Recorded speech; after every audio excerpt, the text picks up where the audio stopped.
మీకు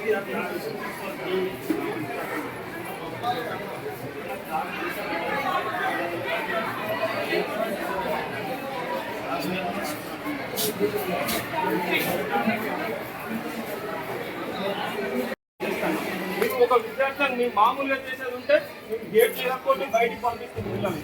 కానీ మీ పిల్లలకు ఇబ్బంది కావద్దు అని చెప్పేసి పిల్లలకు చెప్పాలి విషయాన్ని అని చెప్పేసి ఇక్కడ కూర్చోండి.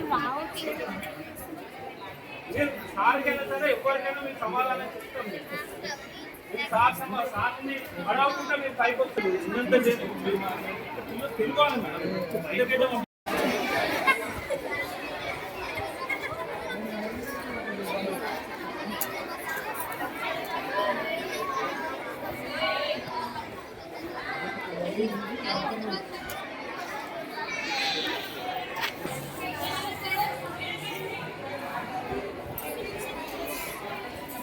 ఇక్కడ కార్యకలాపాలు చేస్తాను. మీ అందరికి తెలిసింది శ్రీ చైతన్య స్కూల్ అని, కానీ ప్రభుత్వ రికార్డులలో మాత్రం వైష్ణవి స్కూల్ అని చెప్పేసి దొంగ రికార్డులతోని వ్యవస్థ నడిపిస్తారు. మీ అందరికీ మంచి బుద్ధులు చెప్పే పాఠశాల ఇట్లా తప్పుడు పేర్లతో నడిపించుడు కరెక్టా?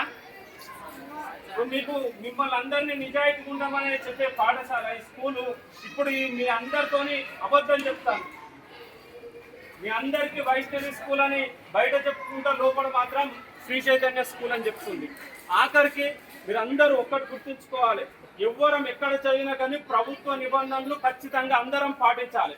కానీ ఇక్కడ దొంగ పేరుతో నడుస్తున్న శ్రీ చైతన్య స్కూల్ అన్నది ఏ ప్రభుత్వ నిబంధన కూడా పాటిస్తలేదు. ఫీజుల విషయంలో కావచ్చు, అదేవిధంగా పుస్తకాల విషయంలో కావచ్చు. ఈ స్కూళ్లకు ర్యాంకుల గురించి ప్రభుత్వం ఇచ్చిన పుస్తకాలని చెప్పకుండా ప్రైవేట్గా ఈ స్కూలు ఏదైతే కార్పొరేట్ శ్రీ చైతన్య ఈ కార్పొరేట్ స్కూలు వాళ్ళు సపరేట్గా తయారు చేసి ఈ పుస్తకాలని మీతో చదివిపిస్తుంది. ఆఖరికి ఈ పుస్తకాల మీద చూస్తే కనీసం మన జాతీయ గీతం కూడా లేదు ఇక్కడ. అంటే పిల్లలకి ఒక చదువు ర్యాంకులు మాత్రమేనా, కనీసం నైతిక విలువలు కూడా నేర్పలేని పరిస్థితుల్లో ఈ స్కూల్ వ్యాపార సంస్థలా నడుస్తుంది. అందుకే ఈరోజు మేము ఈ స్కూల్ని బైకాట్ చేయడం జరిగింది. మేము ఇప్పుడు కూడా చెప్తున్నాం, విద్యార్థుల్ని ఇబ్బంది పెట్టాలని మాత్రం ఈరోజు మేము బైకాట్ చేయలేదు. మేము లాస్ట్ 1 అవర్లో మాత్రమే బైకాట్ చేసినాం. ఈ 1 అవర్లో బైకాట్ చేయడం కూడా మేము శ్రీ చైతన్య మేనేజ్మెంట్కి ఒక హెచ్చరిక ఇస్తున్నాం. ఇప్పటికైనా ఈ దొంగ పేరును మార్చుకొని మీరు సొంత పేరుతో వస్తారా రండి, లేకుంటే మాత్రం ఇంకొక వారం రోజుల్లో మేము ఈ స్కూల్ని మొత్తం మూసేపిస్తాం. మేము ఈ వారం రోజులు సమయం ఇస్తున్నాం. ఈ వారం రోజులలో మేనేజ్మెంట్ యాక్షన్ తీసుకోవాలి. ఇక్కడ కరెక్ట్ స్కూల్ నేర్పాలి. ప్రభుత్వ నిబంధనలు ఏవైతే ఉన్నాయో ఆ నిబంధనలు అన్ని పాటిస్తూ ఈ పాఠశాల నడపాలి. ప్రభుత్వ నిబంధనలకు వ్యతిరేకంగా నడిపితే మాత్రం శ్రీ చైతన్య అని చెప్పుకునే వైష్ణవి దొంగ స్కూల్ అన్నది జనగాంలో మూతపడుతుంది. మీరందరూ వేరే స్కూల్ చూసుకోవాల్సి వస్తుంది. మీరైతే గుర్తుపెట్టుకోండి, ఈ వారం రోజుల తర్వాత మీరే ప్రశ్నించండి మాది ఏ స్కూల్. ఆ స్కూల్ ఉంటే దర్జాగా బోర్డు పెట్టుకొని నడిపించుకోండి. స్కూల్ బోర్డు లేకుంటే 5 సంవత్సరాల నుండి దొంగ పేరుతో ఈ స్కూల్ నడుస్తుంది. కాబట్టి మీరు అందరూ అడిగి, మీరు కనుక ఈ స్కూల్ మధ్యలో అయిపోతే మీ భవిష్యత్తు నాశనం అవుతుంది. అర్థమవుతుంది కదా. లాస్ట్ ఇయరే ఈ స్కూల్ మూతపడేది ఉంటే 10th పిల్లల జీవితాలు నాశనం కావద్దని చెప్పేసి మేము లాస్ట్ ఇయర్ ఆపేసినాం. ఇక ఈ ఇయర్ కూడా మీరు 10th మధ్యలోకి వచ్చిన తర్వాత వేరే స్కూళ్ళకు మిగతా క్లాసులు వేరే స్కూళ్ళకి వెళ్ళాలంటే ఇబ్బంది అవుతుంది. వారం రోజులలో కనుక ఈ స్కూల్ పేరు వైష్ణవ శ్రీ చైతన్య మారకుంటే మాత్రం ఖచ్చితంగా ఈ స్కూల్ మూతపడుతుంది.